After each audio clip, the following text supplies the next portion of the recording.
Allahumma sholli ala sayyidina Muhammad wa ala ali sayyidina Muhammad. Alhamdulillah bila nihaya.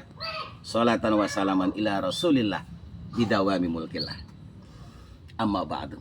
Ikhwan dimanapun berada, insyaallah semoga ikhwan dan keluarga senantiasa diberkahi hidupnya, disehatkan lahir dan batinnya, senantiasa selalu dalam lindungan Allah Subhanahu wa taala, tentunya dimudahkan segala urusannya. Barokah, insyaallah kuat iman dan Islamnya. Ikhwan, mengingat situasi dan kondisi zaman sekarang, kita harus hati-hati. Kita harus lebih mengukuhkan, kita harus lebih mengesensialkan untuk senantiasa belajar agama, rajin duduk di majlis taklim, duduk di majlis zikir. Kalau buka-buka HP, rajin buka-buka tausiah, yang insya Allah itu dengan izin Allah memperkuatkan iman dan Islam kita, bahkan insya Allah menyelamatkan kita dari dunia sampai akhirat. Kenapa? Sebab karena memang dunia saat ini semakin tahun semakin merajalela fitnah dajjal. Maka dari itu ikhwan, pertama, sederhana, apabila kita ingin hidupnya bahagia dunia akhirat, selamat dunia akhirat, sukses dunia akhirat, maka itu ladang daripada takdir dan nasib kita adalah orang lain. Artinya, kata Allah, in ahsangtum li anfusikum wa in asaktum falaha. Apapun yang kamu lakukan dan yang kamu ucapkan, termasuk apa yang kamu pikirkan dan apa yang kamu sangka, dari mulutmu, tanganmu, hatimu, dan akalmu, itu semua akan dikembalikan kepada orang yang memiliki itu semua. Kata Allah, in ahsangtum li anfusikum. Kalau hatimu baik, berprasangka baik, berhusnudzon, penuh dengan cinta dan kasih sayang, bersih dari rasa benci dan dendam, mulutmu juga baik, selalu berucap yang baik-baik, mendoakan orang lain, berkata yang baik-baik, pikiranmu juga baik, selalu berpikir positif, selalu berpikir baik, tanganmu juga baik, selalu membantu orang lain, maka sudah pasti kata Allah, apa? In ahsangtum li anfusikum. Apapun yang terjadi dan yang kamu lakukan dari mulutmu, hatimu, pikiranmu, tanganmu, itu semua pasti akan aku kembalikan kepadamu, kata Allah. Subhanallah wa bihamdihi. Wa in asatum falaha, begitupun sebaliknya. Apabila pikiranmu negatif, ucapanmu juga buruk, salah, suka memfitnah orang, menggibah orang, mengadu domba orang, menjelek-jelekin orang, menyalahin orang, kalimatnya juga yang buruk-buruk. Begitupun juga apa yang kita lakukan dari tangan kita, atau pikiran kita, atau hati kita. Kata Allah, falaha. Wa in asatum falaha. Itu pun semua pasti, kata Allah, akan aku kembalikan kepadamu. Maka dari itu ikhwan, sederhana, kalau kita pengen hidupnya mulia, baik, selamat dunia akhirat, maka hati-hati dalam mempergunakan akal, pikiran, hati, mulut, dan tangan. Subhanallah wa bihamdi. Jadi ikhwan, orang lain adalah ladang nasib kita. Apa yang kita lakukan dan apa yang kita ucapkan, apa yang kita pikirkan, apa yang kita sangka tentang orang lain, itu adalah cerminan takdir kita.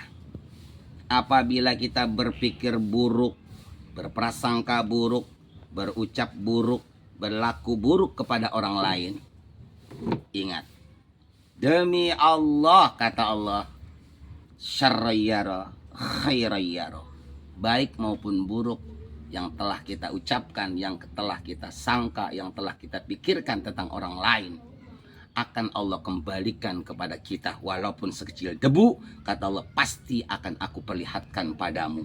Itulah rizkimu, itulah nasibmu, itulah takdirmu.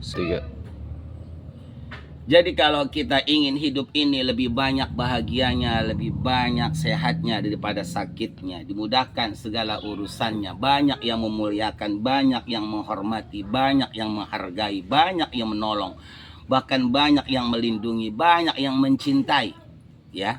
Itu semua adalah iradat Allah melalui sababiyah makhluk Allah. Maka dari itu ikhwan, sederhana. Cukup, ayo, pintar-pintarlah kita memuliakan orang, pintar-pintarlah kita menghargai orang, pintar-pintarlah membahagiakan hati orang, pintar-pintarlah menolong orang, pintar-pintarlah menutupi segala kekurangan orang, pintar-pintarlah menyenangkan hati orang. Maka ainul yakin alal haq itu akan Allah kembalikan kepada diri kita. Bukan orang lain yang untung, bukan orang lain yang mulia, bukan orang lain yang bahagia, bukan orang lain yang ditolong, bukan orang lain yang terlindungi, tetapi kita yang dibahagiakan oleh Allah melalui tangan-tangan manusia. Subhanallah wa bihamdihi, ni'mal maula wa ni'man nasir. Jangan pernah memikirkan kelakuan amal perbuatan orang lain. Baik buruk tidak akan pernah lari kemana. Jangan buang-buang energi, ya. Jangan buang-buang waktu untuk bagaimana caranya membalas perbuatan orang lain. Kenapa sebab? Karena walaupun kita tidak membalasnya, Allah pasti membalasnya. Kenapa kita repot mencari cara bagaimana untuk membalasnya? Kita lihat saja nanti, tunggu tanggal mainnya. Janji Allah tidak akan pernah mengingkari janjinya. Makanya jangan sibuk memikirkan amal, perbuatan, dan ucapan orang lain.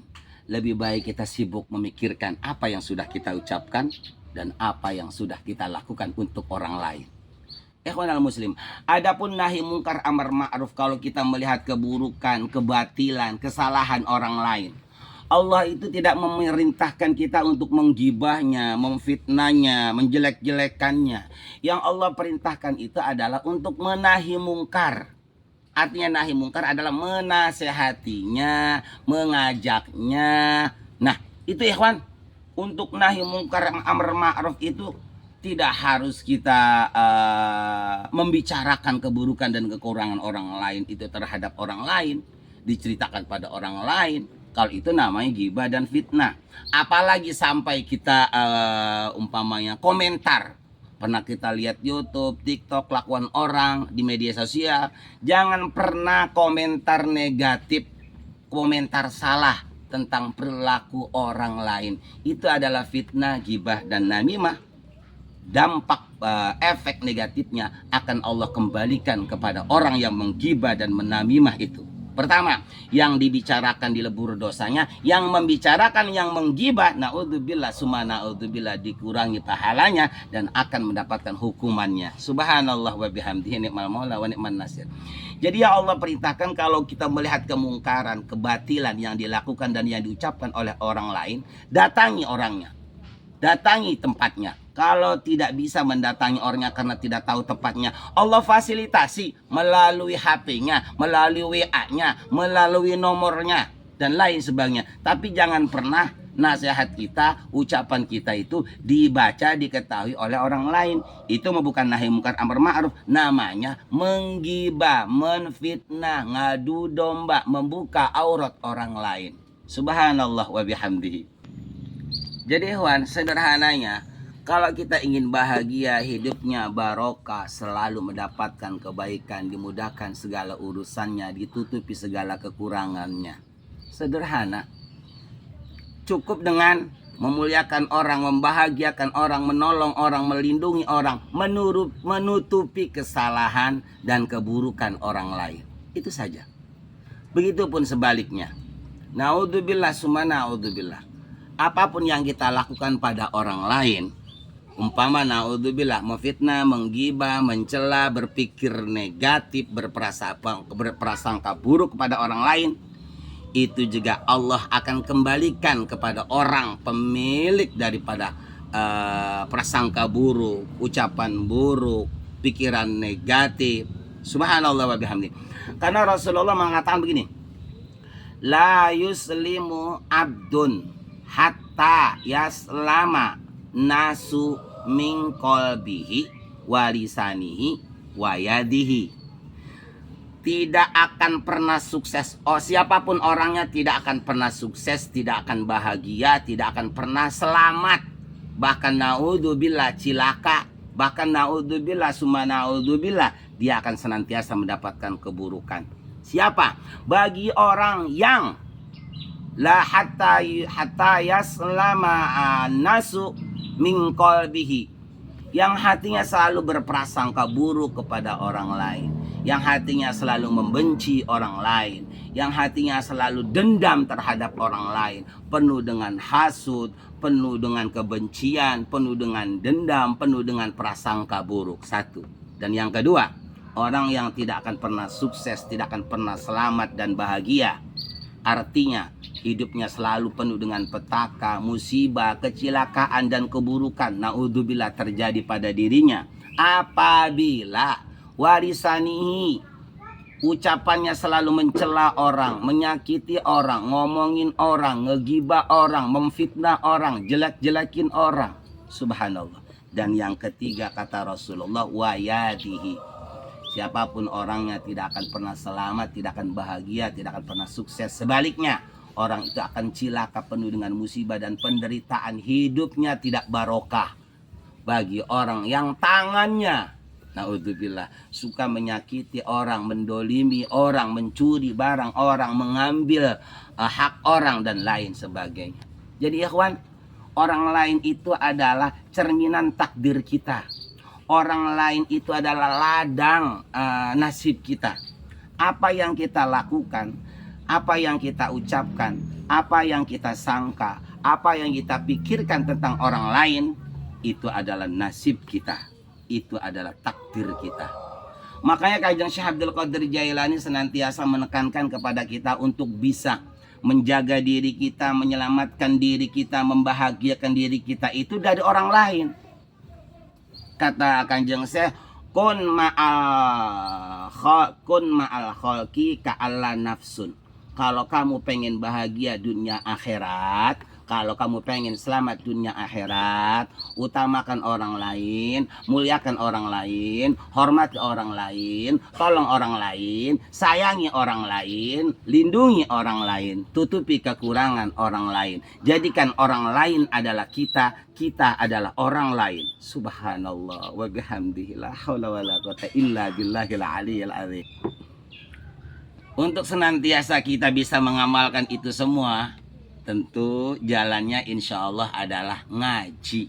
Rajin dengerin ceramah, rajin dengerin tausiah, rajin duduk di majelis ta'lim, rajin hadir di majelis dzikir. Jalannya kata Rasulullah, kun aliman au muta'alliman au mustami'an au muhibban. Agar kamu itu tidak celaka, agar kamu itu bahagia, selamat dunia akhirat, maka jadilah salah satu di antara empat. Pertama, jadilah ulama, pewaris Rasulullah. Kalau tidak bisa, jadilah santrinya. Kalau nggak bisa, jadilah pendengar tausiah, ya kan? Penonton ceramah-ceramah kata Rasulullah. Kalau tidak bisa juga, yang keempat kata Rasulullah, au muhibban, minimal jadilah pecinta ulama, jadilah pecinta kiai, jadilah pecinta ahli ibadah. Itu masih tergolong orang yang selamat. Yuhsyarul mar'u ma'aman ahabbahu, karena orang kelak nanti akan dikumpulkan bersama orang-orang yang dicintainya. Ayo cintai ulama, cintai para habaib, cintai para ustadz, cintai orang-orang yang ahli ibadah kepada Allah, agar kita kelak nanti senantiasa dikumpulkan oleh Allah bersama mereka yang dicintai Allah. Itu yang pertama. Namun kata Rasulullah, wala takun khomisan fatahlik, janganlah kalian itu menjadi yang kelima. Jadi kiai enggak, jadi ustadz enggak, jadi ulama tidak, jadi santri tidak, ngaji di hadir di pengajian enggak, dengerin ceramah enggak, bahkan benci kepada ulama, benci kepada ustadz, benci kepada ahli agama, fatahlik, maka hidupmu dimanapun sampai kapanpun akan cilaka dunia akhirat. Subhanallah wa bihamdihi, ni'mal maula wa ni'man nasir. Namun memang ikhwannya ada tanda-tandanya, karena memang Allah itu sudah membagi rizki orang, sudah ditentukan, nasib orang sudah ditentukan, akhlak orang sudah ditentukan. Abi pernah dan Abi baca satu hadis, Rasulullah mengatakan, innallaha yu'tid dina man yuhibbu wa man la yuhibbu. Allah itu akan memberikan untuk urusan dunia, harta, benda, dan jabatan kepada orang yang dicintainya ataupun orang yang tidak dicintainya. Tetapi Rasulullah mengatakan wala yu'tidina illa man yuhibbu. Allah tidak memberikan urusan agama, mencintai agama, cinta mengamalkan agama, yaitu tentang agama, kesolehan, ketaatan, ketakwaan, kecuali hanya orang-orang yang dicintainya. Kenapa? Sebab karena faman a'tahullahu dina faqad ahabbahu. Tanda-tanda orang mencintai hambanya adalah Allah menjadikan atau memberikan orang itu cinta terhadap urusan agama atau ahli agama. Subhanallah. Insya Allah ikhwan semua yang menyaksikan video ini, semoga dengan izin Allah, rahmat Allah, izin Allah, kita semua dijadikan salah satu di antara 4 itu. Ulama, santri, pendengar, atau pecinta. Sallu ala Nabi Muhammad.